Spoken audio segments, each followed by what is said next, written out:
কেউ এনসিপির নাম বাগিয়ে কোনো জায়গায় কোনো ব্যক্তির কাছে কোনো প্রতিষ্ঠানের কাছ থেকে ন্যূনতম কোনো ধরনের অনৈতিক সুবিধা দাবি করে এবং নিজের পাওয়ার প্র্যাকটিস করতে চায়, সাথে সাথে ওই ব্যক্তিকে চিহ্নিত করে তার বিরুদ্ধে আপনারা নিউজ করবেন। আপনারা ইতিমধ্যে দেখেছেন আমাদের উত্তরবঙ্গে আমাদের যে জুলাই পদযাত্রা, সেখানে কি ব্যাপক সমাবেশ আপনারা দেখেছেন, মানুষের কি উপচে পড়া।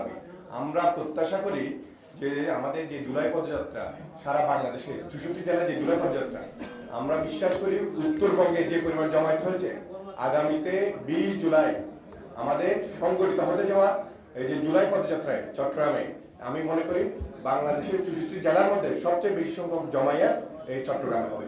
সেটা আমরা বিশ্বাস করি, কারণ হচ্ছে জুলাই অভ্যুত্থানে যে ডাকার পরে সবচেয়ে বেশি ভূমিকা দিয়ে থাকে সেটা হচ্ছে চট্টগ্রামে। এবং আমরা মনে করি যে চট্টগ্রামবাসী আমাদের যে জুলাই অভ্যুত্থানের নেতৃবৃন্দরা আসবেন, তাদেরকে দেখার জন্য, তাদের সাথে কথা বলার জন্য তারা আসবেন, আমাদের জুলাই পদযাত্রায় অংশগ্রহণ করবেন। আমরা চট্টগ্রামবাসী, চট্টগ্রামের সমস্ত শ্রেণী পেশার মানুষ, কৃষক, শ্রমিক, ছাত্র জনতা, শিক্ষক, এখানকার বুদ্ধিজীবী, সমস্ত শ্রেণী সাংস্কৃতিক কর্মী, সমস্ত শ্রেণী পেশার মানুষকে আহ্বান করব, আপনারা আমাদের যে জুলাই অভ্যুত্থানের নেতৃবৃন্দ চট্টগ্রামে আসবেন, সে বলকে আপনারা আমাদের জুলাই পদযাত্রায় আপনারা অংশগ্রহণ করুন। আপনাদের আলাপ শুনবো, আপনাদের কথা শুনবো আর কি। একই সাথে আরেকটা ব্যাপার উল্লেখ করতে চাই, এখানে আপনারা বিভিন্ন বিষয় দেখেছেন, আমরাও খেয়াল করেছি। এখন থেকে আপনাদের ব্যাপারে স্পষ্ট করে জানাতে চাই আজকের এই সংবাদ সম্মেলন থেকে, আমাদের শীঘ্রই হচ্ছে আমাদের চট্টগ্রাম মহানগরের হচ্ছে সমন্বয় কমিটি হবে।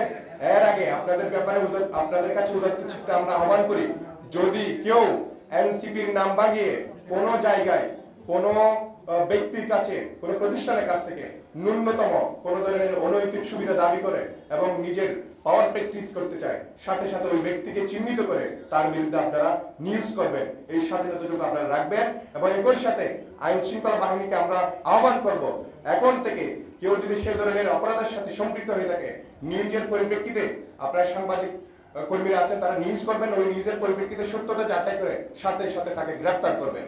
আপনারা জানেন যে জুলাই অভ্যুত্থানের যে আকাঙ্ক্ষা, আমরা যে মৌলিক সংস্কার এবং সত্যিকার অর্থে বাংলাদেশ রাষ্ট্রকে একটা গণতান্ত্রিক রাষ্ট্র হিসেবে পুনর্গঠন করতে চাই, সেক্ষেত্রে আমরা মনে করি যে পূর্বতন যে রাজনৈতিক দলগুলো এখানে ছিল, তারা বারবার মানুষের যে বর্ষার জায়গাটা পঙ্গু করেছে।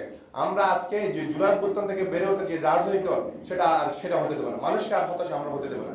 ফলত আমাদের মধ্যে ঢুকে কেউ যদি অনৈতিক কার্যক্রম করে, অনৈতিক কার্যকলাপ করে, সেটা আমি মনে করি আমাদের উপর মানুষের ভরসা কমে যাবে, মানুষ সেক্ষেত্রে হতাশ হবে। ফলত এই ধরনের দায়ভার আমরা নিব না। ওই ব্যক্তি বিশেষকে চিহ্নিত করে আপনারা নিউজ করবেন এবং সাথে সাথে আইন শৃঙ্খলা রক্ষাকারী বাহিনী সাথে সাথে তাকে গ্রেফতার করবেন। সেক্ষেত্রে আইন শৃঙ্খলা রক্ষা বাহিনীকে অনুরোধ করবো, আপনারা সেক্ষেত্রে কোনো ধরনের কুণ্ঠাবোধ করবে না। এবং সাথে সাংবাদিকরা আপনাদের প্রতি আমরা এই ব্যাপারটা নিশ্চিত করছি যে আপনাদের এই স্বাধীনতাটুকু আছে, আমরা কোনটা বোধ করবেন না কারো ব্যক্তি বিশেষের অপরাধের নিউজ করার ক্ষেত্রে আর কি। আপনাদের